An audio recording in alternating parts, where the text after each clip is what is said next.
Hi, my name's Andrew McGall, and today I want to tell you a fly called the Calvin shrimp.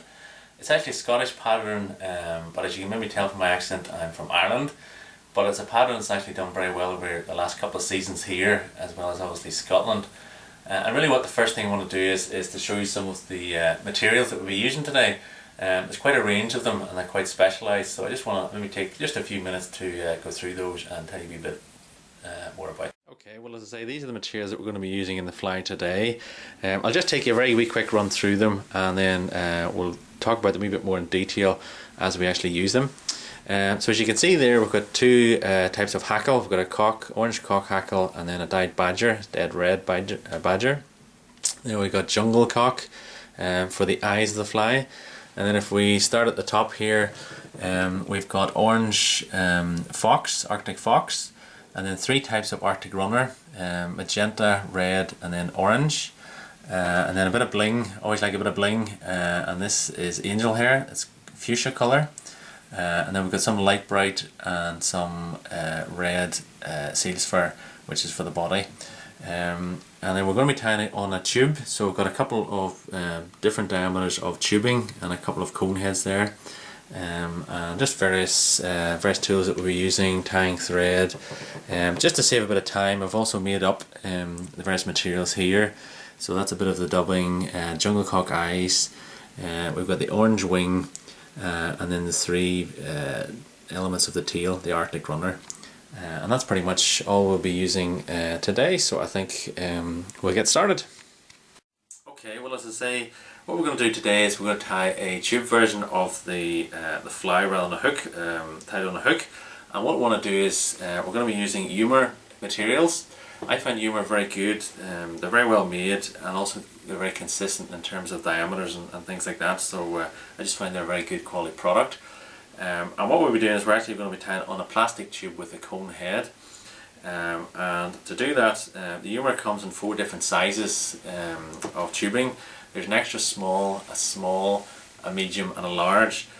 What I find is you can actually tie straight onto the the small sized tubing. It's rigid enough that you can tie straight onto it.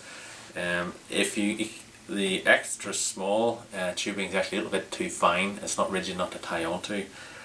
So basically you're tying straight onto the small tubing, and then for the hook hold at the back we'll be using the large tubing. And literally it just slides on very neatly in like that. And then the final part of the equation is the cone head, and what we do is we just slide that on like that, and basically that's really the setup that we'll be using there. So as you can see here, this is quite a nice fit, but we want to make that even snugger. So the way we do that is to just simply burr the end of the tubing, and then we fit that inside there. So the way we burr the tubing is just to use a lighter, and we just start the lighter, and literally just for a couple of seconds we just want to create a small ridge, and then just with a blunt servadium like that, just to create that little ridge, and then literally all you're doing is you're just putting the tubing in like that, and so as I say, that just creates a much nicer, a neater fit, and that's ready to go. So what I'll do is I'll just cut this. We'll probably tie a fly around about maybe an inch long, so I'll cut that there, and then also what I'll do is I'll cut the tubing around about there. I like to cut it also to the actual length, because it actually helps you sort of with the proportions of the fly and also the hook.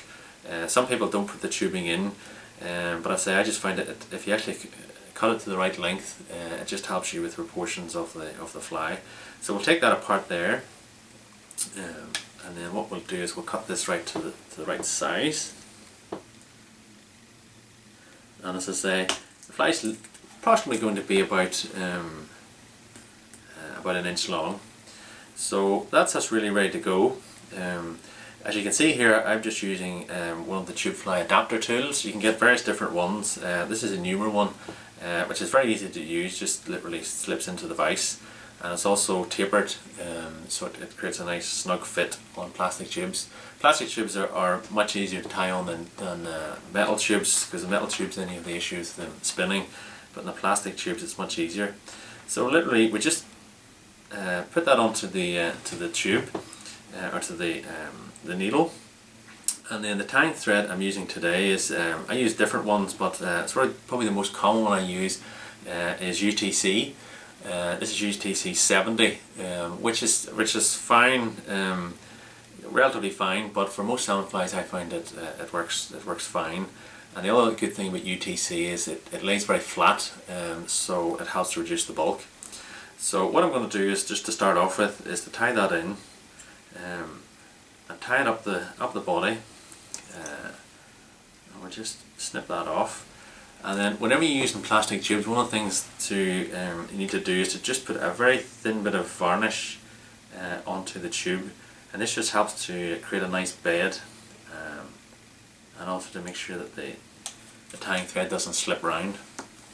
So just put a little bit of that on.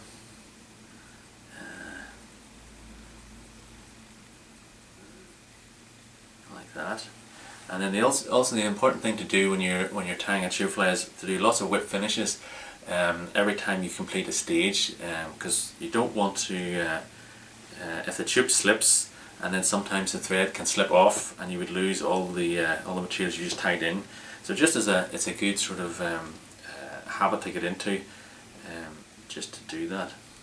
Okay, so as I say, what we'll be doing is we'll be putting the clear plastic sleeve for the hook just on the end of this. But what we want to do is, whenever you can use different colours of the tubing, but when you're using clear, I like to create an additional little sort of target sort of area at the back. So what I normally do for that is I use UTC. This is opal. This is the same material as we're going to be using in the for the rib. Okay, well, as I say, what we're going to do is we're going to tie in some of this mirage tinsel in. So we literally just tie that in a couple of wraps just to secure it, and then what we do is just wind that up to the ridge at the end, and then finish that down and just tie that off. Wrap it up a few times just to make sure it's secure, and snip it off. And as I say, at that stage just do another whip finish just to secure it down. So that's really just that little tag in. And then what I like to do, as I say, I'll slide that off now, and then we slide on our little hook bit. So if I put that in there now, so hopefully you'll be able to see. So now we've got the hook holder there, bit there. Underneath there, you've got the tinsel, and I say that just shines through the clear tubing. It just helps to give you a little bit more of a target area. So that's really ready to go. Next thing we want to be putting in is just a fine rib, and we'll just tie that.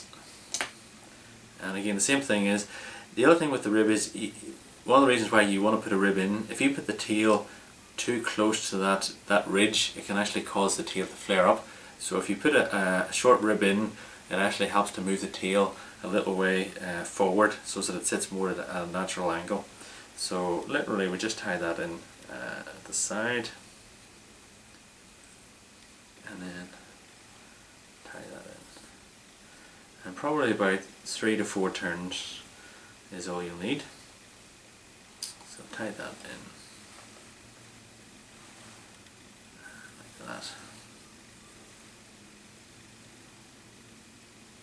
And snip that off. And again, just another whip finish. Okay, so that's really ready now to put the tail in. So we'll go back up to the bottom of the fly. Just use your nail to make sure that rib's all nice and even. Okay.